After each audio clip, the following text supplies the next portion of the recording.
Let's talk about a critical inflection point for artificial intelligence.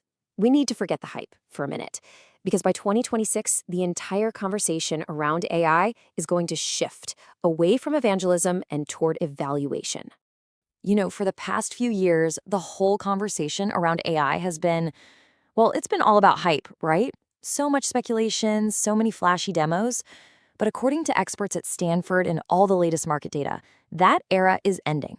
We are entering a new phase, a much more pragmatic and frankly, a much more demanding one. And this quote from Stanford, it just nails the shift perfectly. The magic of asking, wow, can AI do this, is fading.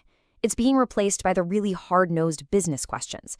How well does it do it? What's the cost? And who actually benefits?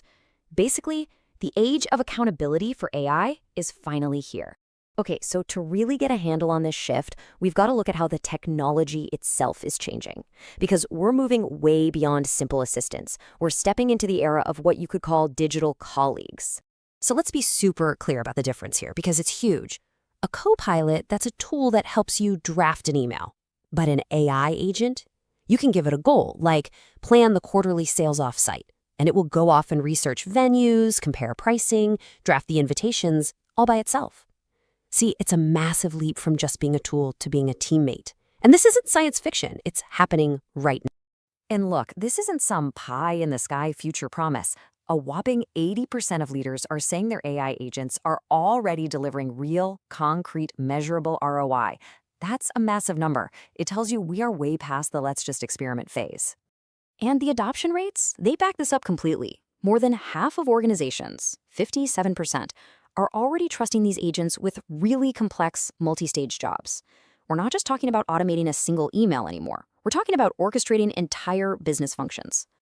So what does this mean for people? Well, the impact on human talent is pretty significant. 2/3 of companies report that these agents are freeing up their teams from the boring, repetitive tasks, and that lets them focus on the higher value, strategic work. This is the promise of automation that we've been hearing about for years, and it's actually coming true. Now, this massive technological shift is driving a completely new economic reality. The whole financial focus is flipping. It's no longer just about the huge one-time cost of building an AI. Now, the conversation is all about the constant, ongoing cost of running it. Think about it like this. Training a big AI model is like building a factory. It's a massive, upfront capital expense, but you hopefully only have to do it once. But inference, that's just using the model to get an answer. That's like running the factory 24/7. It happens millions of times a day.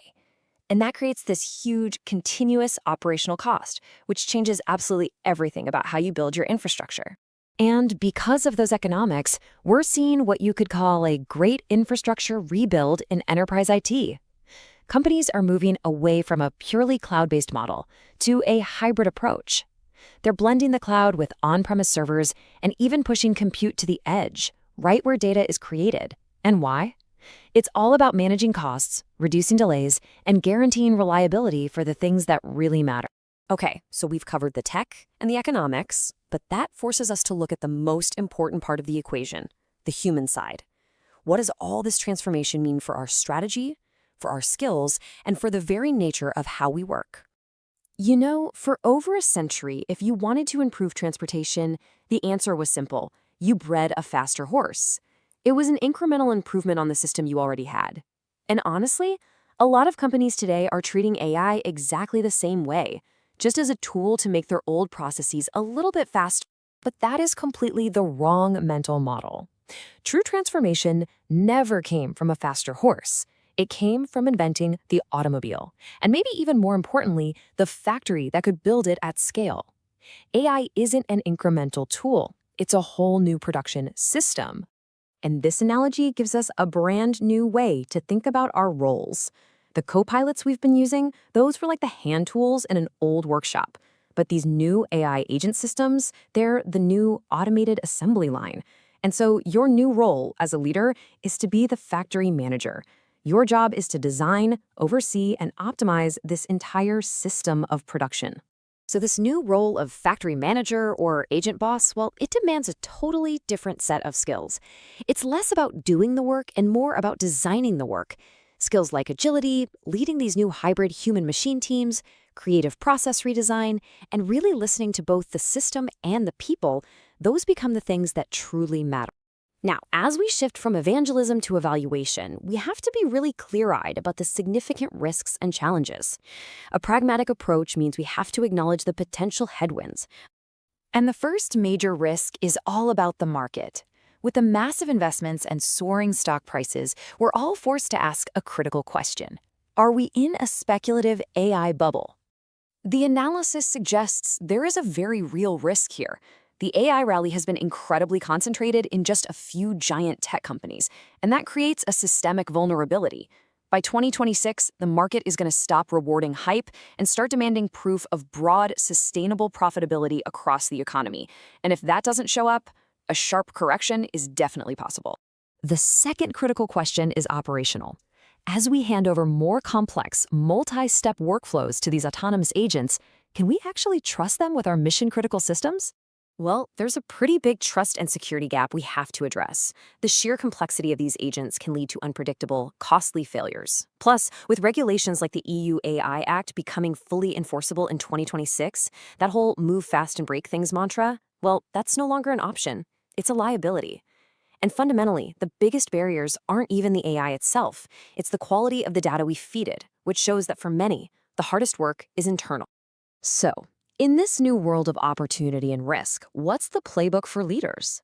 Well, success in this era of AI evaluation is going to require three core things: discipline, courage, and execution. Because here's the bottom line. The winners of the next decade won't be the AI evangelists who gave exciting talks back in 2024. No, they will be the pragmatic, disciplined evaluators who rigorously measure what works and what doesn't. They'll have the discipline to demand and actually measure a real return on investment. They will have the courage to stop trying to build a faster horse and truly redesign their organizational factory. And most importantly, they'll have the relentless focus that's required to execute on that new vision. And this brings us to the final critical question you should be asking inside your own organization. Are you simply using AI to make your old processes incrementally better, to build a faster horse? Or are you using it as the catalyst to fundamentally reinvent how you create value, to build a new factory? The answer to that question will likely determine your entire trajectory for the next decade.